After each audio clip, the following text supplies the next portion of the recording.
Alors depuis le débat qui a été lancé pendant les municipales entre les trois listes qui s'y présentaient sur l'urbanisme, on a beaucoup parlé de modification du PLU, de révision du PLU, les gens s'y sont un petit peu perdus. Donc on a donné des explications sur notre site internet et on a vraiment senti le besoin urgent de modifier le PLU. Une modification du PLU, c'est la modification de certains points qui sont essentiels pour éviter la densification que l'on voit précisément sur nos coteaux. Donc ce sont des règles très simples, un recul par rapport aux voies existantes, un recul par rapport aux limites séparatives, la diminution des hauteurs. On peut parler également d'un coefficient de végétalisation pleine terre, un coefficient d'emprise au sol. Tout ça, ce sont des règles qui sont très très simples à modifier et qui pourraient en quelques 4 ou 5 mois être mises en place. Donc nous sommes un petit peu inquiets parce que récemment le maire a annoncé lors de notre marche silencieuse une modification du PLU et j'ai pu constater dans la presse ces 2 dernières semaines que le maire envisageait plutôt une révision du PLU. Or une révision, c'est du travail qui demande énormément de temps, qui demande 2 à 3 ans, qui demande beaucoup d'argent et on n'a pas le temps d'attendre concrètement à Gérardmer. Il est urgent d'agir et c'est pour cela qu'on avait lancé la pétition. C'était vraiment pour affoler la mairie et lui dire qu'il était temps de modifier ce PLU. Le projet des Quais du Lac est emblématique. Le projet des Quais du Lac, c'est une construction de 3 bâtiments spécialement pour faire de la promotion immobilière. Le permis de construire a été demandé en octobre 2019 et refusé par un avis de l'ABF disant ça ne s'intègre pas dans le paysage, ça ne s'intègre pas avec les bâtiments et avec tous les autres bâtiments, donc les autres bâtiments qui sont, il n'y a pas un bâtiment qui est borne, les hauteurs, les toitures, etc. L'ABF dit non. Modification du permis de construire, il redépose un permis de construire et l'ABF, contre toute attente, dit avis favorable. Aucun changement, à part mineur, peinture et hauteur différente de 5 cm sur une hauteur de 13 mètres. La mairie, que fait-elle? S'étonne, demande à l'ABF, mais pourquoi y a-t-il un changement? Aucune réponse.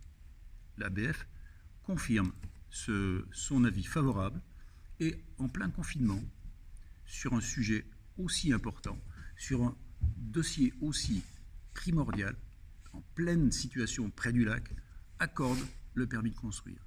C'est inconcevable, en plein confinement, alors qu'ils avaient le temps. Voilà, on voit ici, maintenant, le permis de construire est accordé sur des bâtiments extraordinaires, grands, et qui vont dénaturer complètement un paysage. Maintenant, que se passe-t-il? Eh ben, il va falloir continuer. Il y a un recours gracieux et un recours auprès du tribunal qui va intervenir. Alors, concernant le projet de la droite du lac, il est assez symbolique des non-conformités récurrentes qu'on trouve dans les constructions. Il ne respecte ni les règles du PLU ni celles de la VAP, l'aire de mise en valeur de l'architecture et du patrimoine, sur bon nombre de points. On en a fait une étude assez poussée pour effectivement demander ensuite un contrat d'infraction. On a formulé une demande écrite à monsieur le maire, à monsieur le préfet également. Nous n'avons toujours pas de réponse à ce jour. Alors qu'effectivement les faits sont avérés.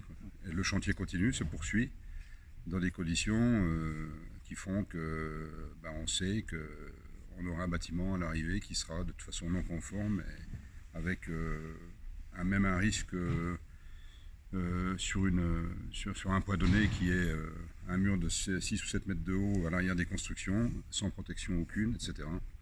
Et puis qui ne respecte pas non plus, en l'occurrence, le permis de construire déposé.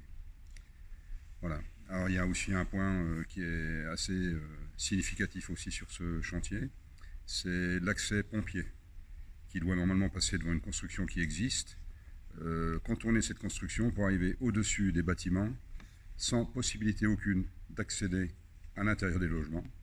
On arrive à peu près à mi-hauteur du toit avec ce chemin, sans possibilité de faire demi-tour. L'accès ne se faisant aux habitations et aux logements que par une cage d'ascenseur, qu'on peut passer inopérant évidemment en cas de sinistre, ou alors un chemin pétonné. L'évacuation d'urgence est impossible. Voilà. Donc ça c'est un point énorme, et puis Il y a aussi le stationnement. Le stationnement avec donc un surcroît de circulation dans une rue où les voitures ne se croisent pas et qui débouche sur la voie, la droite du lac, la route de la droite du lac, avec l'interdiction de tourner à gauche. Donc on imagine qu'on n'est pas sûr que ça va être respecté, quoi. Voilà.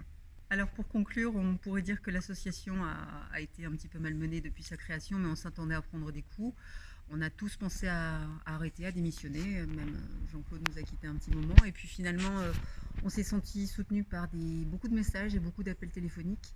Et on a senti que le vent tournait lors de notre marche silencieuse, lors de la fameuse annonce par les journalistes que le maire avait décidé de modifier le PLU.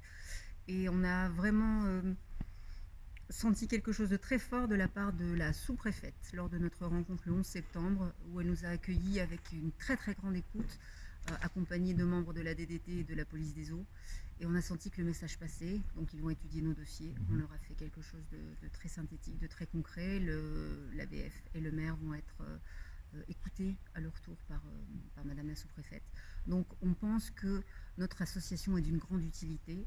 Et on va poursuivre dans cette voie-là. Simplement, maintenant, on appelle les adhérents et les soutiens et tous les Géromois à ne pas ne faire que compter sur nous, les trois